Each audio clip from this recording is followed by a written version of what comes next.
Welcome to LC Screen Talk. My name is Larry, and this is my review of Dora and the Lost City of Gold.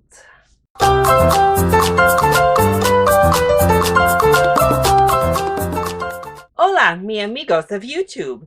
And today I have a review for Dora and the Lost City of Gold for you. A 2019 live-action adaptation of Dora the Explorer, the Nickelodeon animated television series. In our first Dora movie, we follow as our hero, Dora, goes from the jungle into the city and has to become accustomed to high school life amongst the city. In doing so, she and her friends get captured. Oh no! And must ensue on a very dangerous journey through the jungle to find Dora's parents, save them, and get back home safely. So let's see if we can make a review, shall we? So my quick review can be summed up like this. ¿Por qué existo esto? Can you say ¿Por qué existe esto? Yes, this is my haphazard Dora get up with the emo style Dora bangs going on. And then I've got the whole shebang as I'm trying out. You could say I'm Dora's other cousin, Larry, the far less happy one. Make sure you look up what I just said in Spanish. We don't translate all the words here for you. You gotta do some homework. But basically, it sums up what my thoughts on this film are. But as always, let's go ahead and kick things off with the positives. Well, my biggest positive is actually the star, Isabella Moner, and I think she makes a great teenage Dora. Honestly, the little girl is pretty much spot on pitch perfect as Dora as well, but I thought Isabella really did a nice job of balancing the really optimistic tone of Dora the Explorer and being able to inject a little bit of realism into her character to ground the character just enough that she felt somewhat a real human being. But she by far gives the best performance in this entire film and was a wonderful choice to play Dora in a live action teenage version. I also did enjoy how self-referential this movie is. It is 100% tongue-in-cheek. It knows what it is. It is completely aware of the show. And honestly, it's not trying to get very far away from the show itself. I think this is fun action. We do get some funny action moments. We get some fun, exciting action moments, all that feel child appropriate. All of that is actually going to lead me right into my negative section. And that starts off with, who is this film made for? The humor, the dialogue, the acting style would all indicate this is made for a very young audience. Children, small children, who would enjoy Dora the Explorer as a show. But then you look at the action itself, the way the movie is shot, the age of Dora herself, and that would indicate this is meant to be aimed at an older kids audience, like preteens, teenage audience. Even just the fact that we aged Dora up indicates that we're going for the audience that was a kid and grew up watching Dora themselves, but then the tone of the film itself isn't appropriate anymore for those folks. And if you're going to make a kids movie, why not keep Dora as a kid and let kids see a fellow kid be the hero? I just really question all choices made right from the get-go, right from the inception.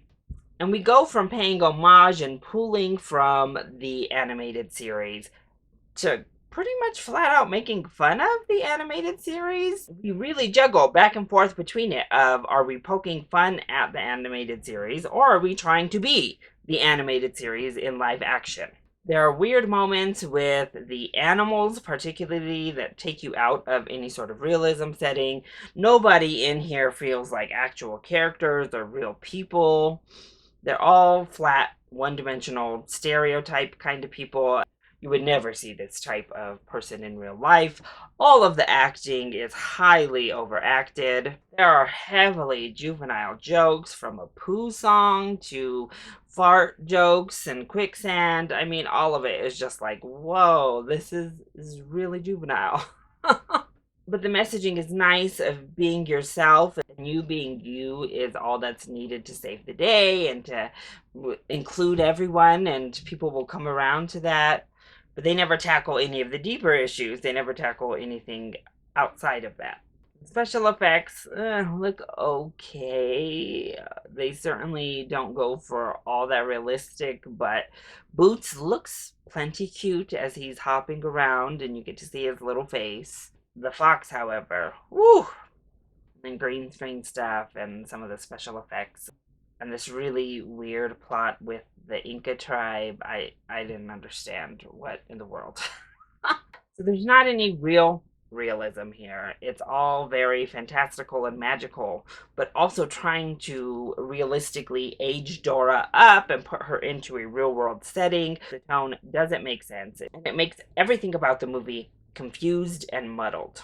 So I just think from concept up, this was a mistake. Honestly, what I think would have worked so much better for a Dora the Explorer movie is to go to Netflix. You can do it live action, but I would keep Dora as a little girl, or you can keep it animated, honestly, and do something interactive. They have the technology now on Netflix, as they've shown with something like Bandersnatch, that you can actually get the kids involved. We can have different endings set up or have the kids literally interacting with the movie as they watch it and be able to include different outcomes or make your own adventures with the movie.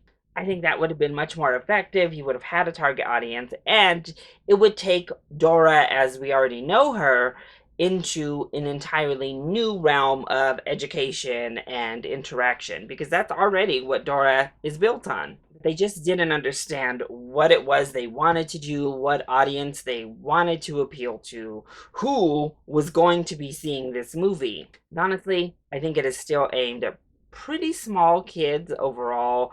The humor and the tone is just very similar to what you'd expect from someone age appropriate to be watching Dora now. Not really the people who grew up with her. This one's hard. If you're a teenager or above, this certainly is not for you, and you can just skip Dora the Explorer. If you're really nostalgic and you loved this show growing up, give it a rental. However, if you have smaller kids who enjoy Dora as a character and watch the show now, I would say give this a matinee. They'll have fun with it, and maybe it makes fun of the whole thing just enough for you as a parent to have fun as well. That's a really soft recommendation. I left it honestly just confused, not having laughed, and not understanding why this was made in the first place. Yikes. So that is my review of Dora and the Lost City of Gold. I hope you enjoyed it. If you did, go ahead, click like down below and subscribe to the channel so you are always up to date on our latest videos. Also, join in on the discussion. Are you excited to see Dora and the Lost City of Gold?